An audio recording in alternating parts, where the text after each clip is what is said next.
Now, Stephen, I'm single and Right. you are married hmm and you are a father, correct? That is correct, yeah. Okay, I'm just curious, what is it like being a father? Ah, right. Okay. Well, I think if I first of all talk about what it was like not being a father, being me and not being a father. I think I used to make the most of my free time. Well, in fact, I didn't make the most of my free time. I was a very lazy person. Mm, I was an incredible time waster. So I'd have all this free time um, to make use of, and I would probably just sit in front of the TV, or I would probably go to a pub and drink. But anyway, I took my time for granted. I thought I have this time. It wasn't such a precious thing for me. I had so much of it. Once I became a father, suddenly my time disappeared. mm. Um, but strangely enough, now that I've become a father and I've it's taught me to appreciate the time I have. My time is now very limited. My work has become busier, um, but I actually make much more use of my time now than I did when I had so much of it. It's kind of strange. Wow. And It's how many children do you have? two Two. boys. Yeah, Oh, two boys. yeah. They're both still very young. They Wow. keep us very busy. The Yeah. eldest is 4, and the youngest is 3. Wow. Yep. So Yeah. they still need quite a lot of attention. Yeah. So when you first have kids, do you lose a lot of sleep? I'm always worried that I won't be able to sleep. Right. Uh, well, something that carried over from my previous lifestyle was an ability to sleep very well. And fortunately, I have a very understanding wife. So if the children woke up, Yeah. well, because I had to go to work, Yeah. my wife tended to be responsible. She Yeah. would look after the children if they woke up during the night, sorry. And I'm such a good sleeper that even if they were crying incredibly loudly, I could just go back to sleep. Oh, wow. I don't think there are many fathers like me. I've spoken to some other fathers, and um, they don't have the same talent as I do. Well, thanks, Stephen. Hello, can you introduce yourself, please? Sure. My name's Stephen Patterson, and I'm from a small town called Brentwood in Essex, which is in England. Okay, Essex. What part of England is that? That's in the southeast. Southeast. Yeah, it's attached to London. It's just next to London. Oh, okay. But you said it's a small town? It's quite small. Well, relatively small. The population's about 50,000. Mm. Okay. Well, what kind of place is your town where you grew up? Um, it's actually a very nice town. People often move into Brentwood from the surrounding towns or from the East End of London. It's quite prosperous. Well, in some respects, it's a dormant town. People often travel out from Brentwood into London, and they Hmm. work in the city. Um, but it's a pleasant place to live. It has lots of countryside around it. There's a very large country park. Um, yeah, it's quite a small town, but it's a the high street's quite small, but it's quite a pleasant town to Mm. shop in. Well, that sounds nice. Well, now, if you live in a little town that's near London, is it really expensive? Well, Brentwood is particularly expensive, just because it's a desirable place to live, and well, its proximity to London also makes it. The housing is quite expensive here. Now, when Even we a town next to it would have much cheaper housing. oh, really? Because when I think of a small British village, I think of really old houses and Right. nothing's changed. Uh-huh. So do you have modern stuff? Like, do you have a health club and do you Oh, of have a course. movie theater and things like that? I think the cinema in Brentwood actually closed down um, with the advent of big out of town shopping centres.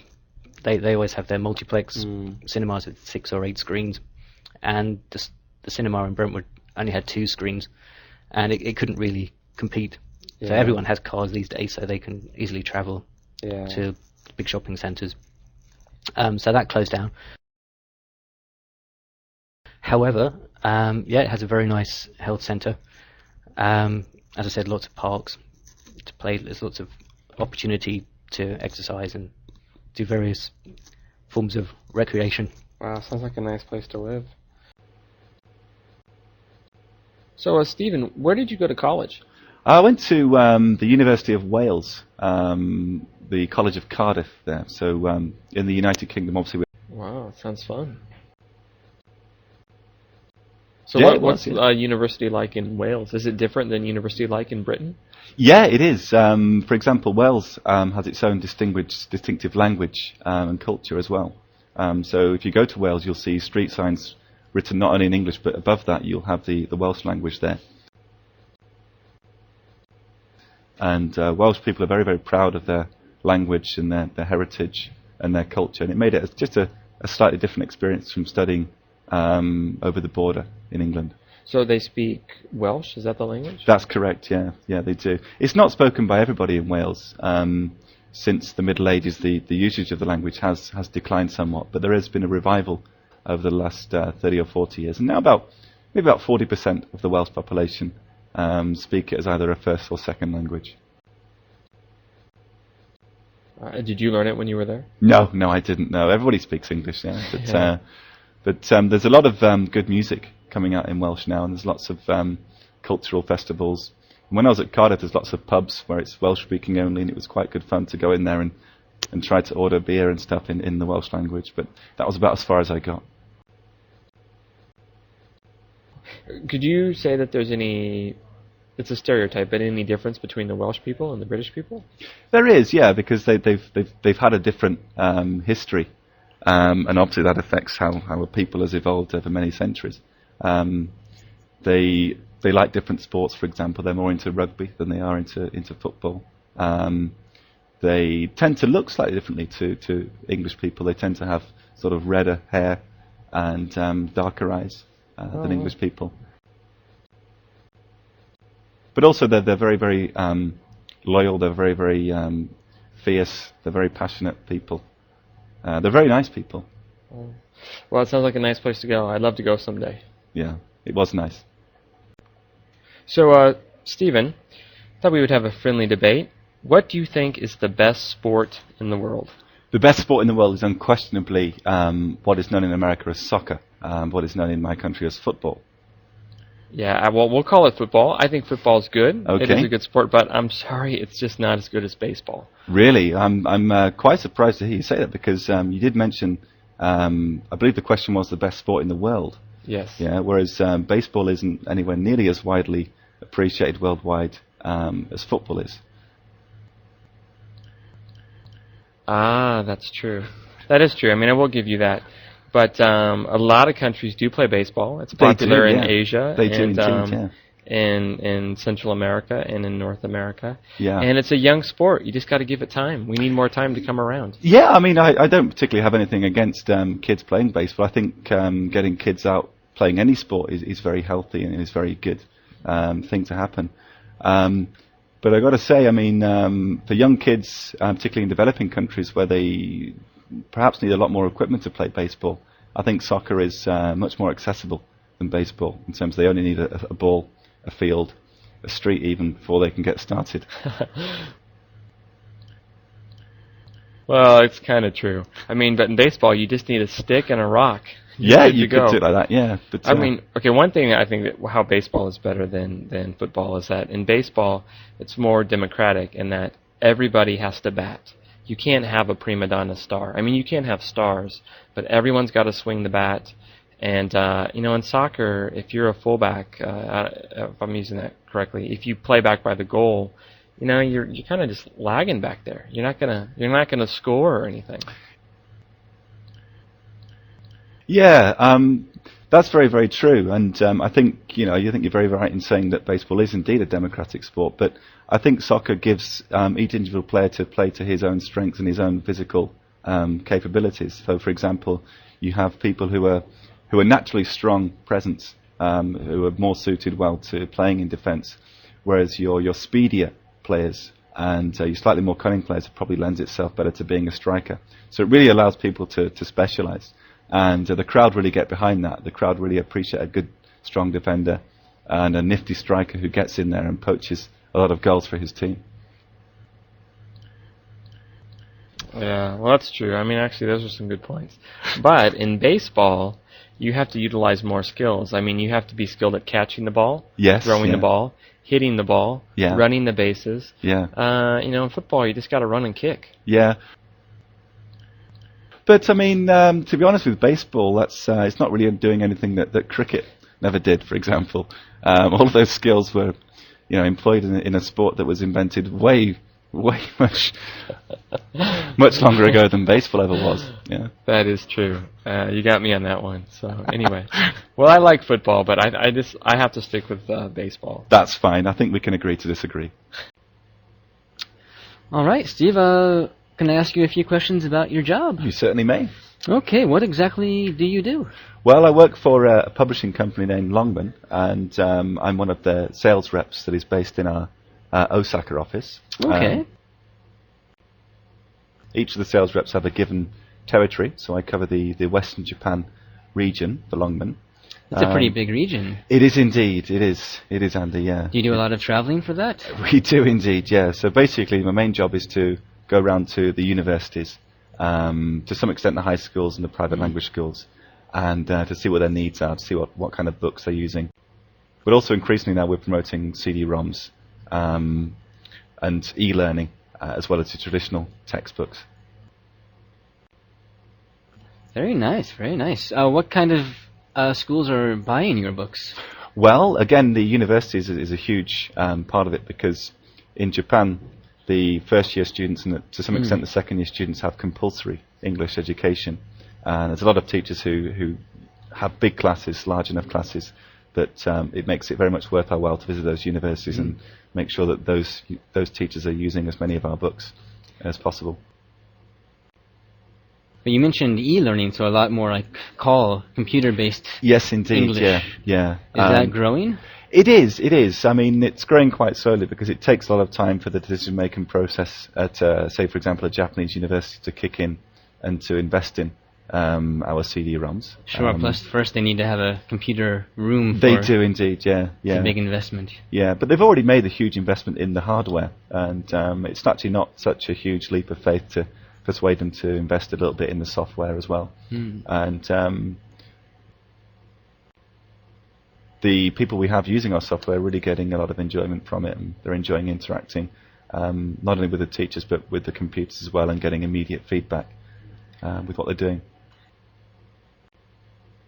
Do you have stuff for Windows and Mac, or are they platform-based? That's a little bit of a problem, actually, Andy. Most of our software is only supporting the Windows platform. But a few things, because we noticed that a lot of the university teachers in Japan prefer the Mac platform.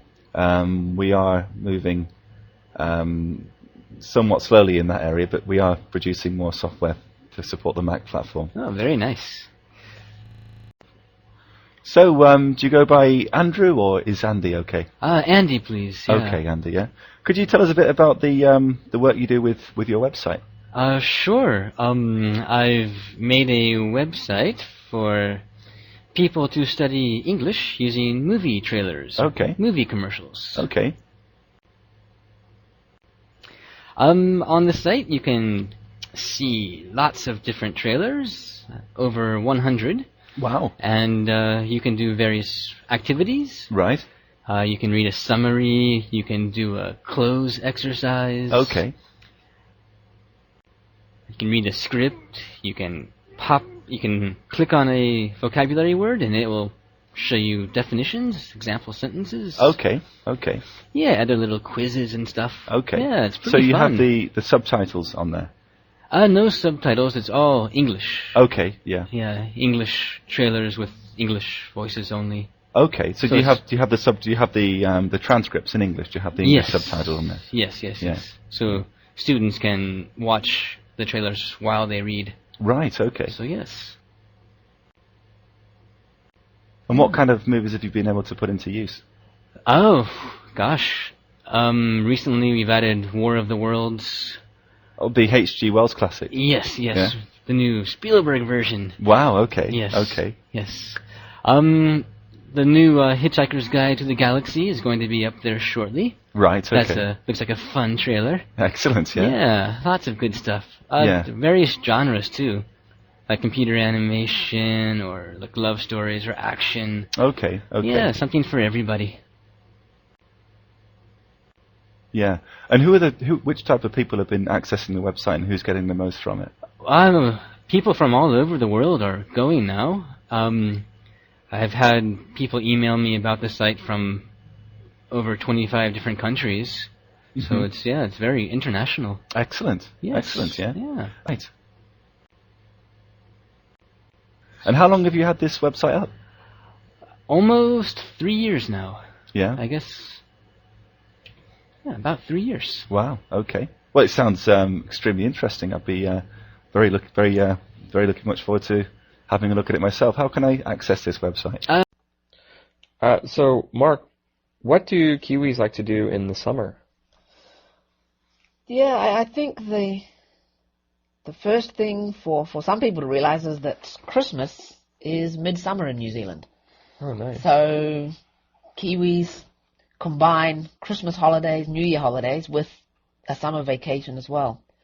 So I can remember when I was small, we would have family Christmases, and then the next day, which is Boxing Day, we'd go to the beach or we'd travel somewhere and rent a small house on the beach. They call them batches in the North Island of New Zealand, or cribs in the South Island. And you just spend 4 or 5 days, maybe a week or 2 weeks, just swimming in the sea, playing in the sand dunes, walks in the forest, just really relaxing time with family and family friends. That sounds nice. Yeah, so, in Australia, they're really big in surfing. Do a lot of people surf in New Zealand? There is a surfing population. I think the Australian beaches are probably much larger and maybe they have better waves. I don't know, but yeah, several of my friends used to go on surfing holidays in summer as well.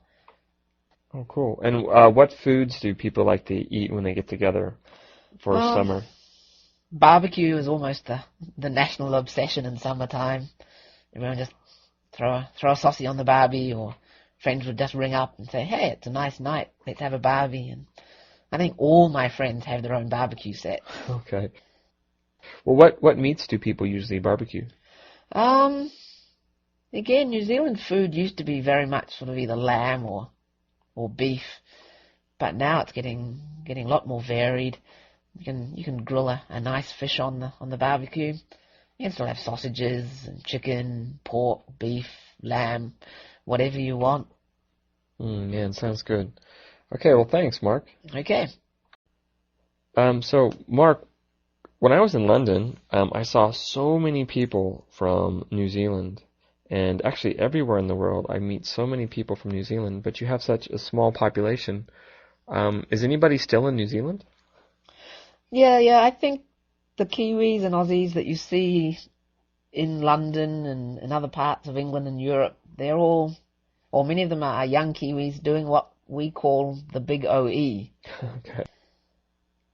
The big OE, what's that? Yeah, the big overseas experience, or the big overseas excursion. So a lot of people, when they finish school or finish university, they take a year off. And because New Zealand's located a long way from anywhere, instead of taking a trip from one country to another for a week like many Europeans do, when young New Zealanders travel, they tend to go backpacking a lot, get a part-time job working in a pub or a restaurant in London to make more money, and then they will travel for 3 or 4 months through Europe. They may go back to England and work a bit more and then see a few more countries. And then maybe after a year or so, they'll start heading back towards home. Okay. So that's the big OE. So did you do the big OE? Sort of. Yeah, after I'd finished university, I worked for a few months, and yes, I did go to England, I'd applied for a job and then hadn't heard back. So I started my OE and I did it for a few months. And then I actually found out I got a job. So I cut the OE short to join the working world. Okay. What countries besides London are popular for Kiwis to go and visit? Or what cities or places? Yeah, now I think they're getting more adventurous. Before it used to be very Eurocentric, but now a lot more people are going through Asia. They're going to more exotic locations, maybe South America. Some people travel to Africa. Well, the old ties to England are still there, so I think that's still the first location for many people. Save a bit of money and then see the rest of the world. Mark, could you tell me about the first job you ever had? I think it was when I was at university. Well, my first long-term part-time job was when I was at university, and one night a week I used to work for 12 hours from 6 p.m. till 6 a.m. in a printing factory, and we were actually making television guides to be distributed throughout the whole country. Whoa. So you worked from 6 p.m. to 6 a.m.? Yep, overnight. I felt that it was probably better to work one long block of time once a week than rather have a part-time job 2 or 3 nights a week. So I kept that up for 2.5 years until my final year of university. And then I decided that study on Friday was more important than the part-time job. But for 2.5 years, I really enjoyed it. Oh, so for this job, what exactly did you do? What was your duties? We used to take the TV guides from the printing presses and bundle them up and get them ready for distribution to the various convenience stores and gas stands and bookstores throughout the whole country, and then make sure that each of the shops and regions got the right number of TV guides. Okay. So a job like that would be manual labor, where you do the same thing again and again. Yep. Versus, let's say, customer service, where you're always talking with people. Which type of job do you think is more enjoyable for a young person? Well, because of the hours we worked, it was all overnight. There was a combination of other university students and also quite a few housewives who were doing it for extra income. Okay. And so we actually had quite a good team. There were probably 10 to 15 of us. So, yeah, we used to enjoy a good laugh while we were doing it as well. Oh, wow. Sounds fun. Yeah, it was tiring, especially lectures on Friday morning, but we used to stay awake. I don't think I ever slept in the lecture afterwards. So, Mark, you mentioned that your wife is Japanese? That's right. Okay, and how long have you been married? We finally got married in April of 1998, but it took us a while to get to that stage. Okay. Well, what's it like being in an international marriage? Oh, I really enjoy it. There are different challenges. I think any marriage has got challenges, and just having different cultures and different backgrounds and different languages, despite the fact we both speak both our first languages. Yeah, there are just different challenges, but that makes it fun. Now, you said that your wife speaks to you in Japanese and you speak to her in English? No, it's 50-50 really. It really depends on what we're talking about. If we're watching an English movie or something on TV in English, we'll speak in English. If we're reading the Japanese newspaper and we find something interesting, we'll probably speak in Japanese. Okay. Well, actually, how did you meet? Through my roommate in Japan. How many years ago now? Probably about 15 years ago. Wow. Introduced us. Yeah, it's been a long time. Oh, that's cool. Is there anything that's hard about having an international marriage?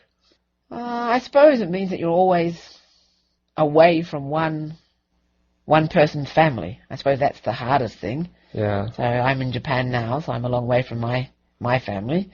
When we lived in New Zealand before, my wife was a long way from her family. Oh, that's tough.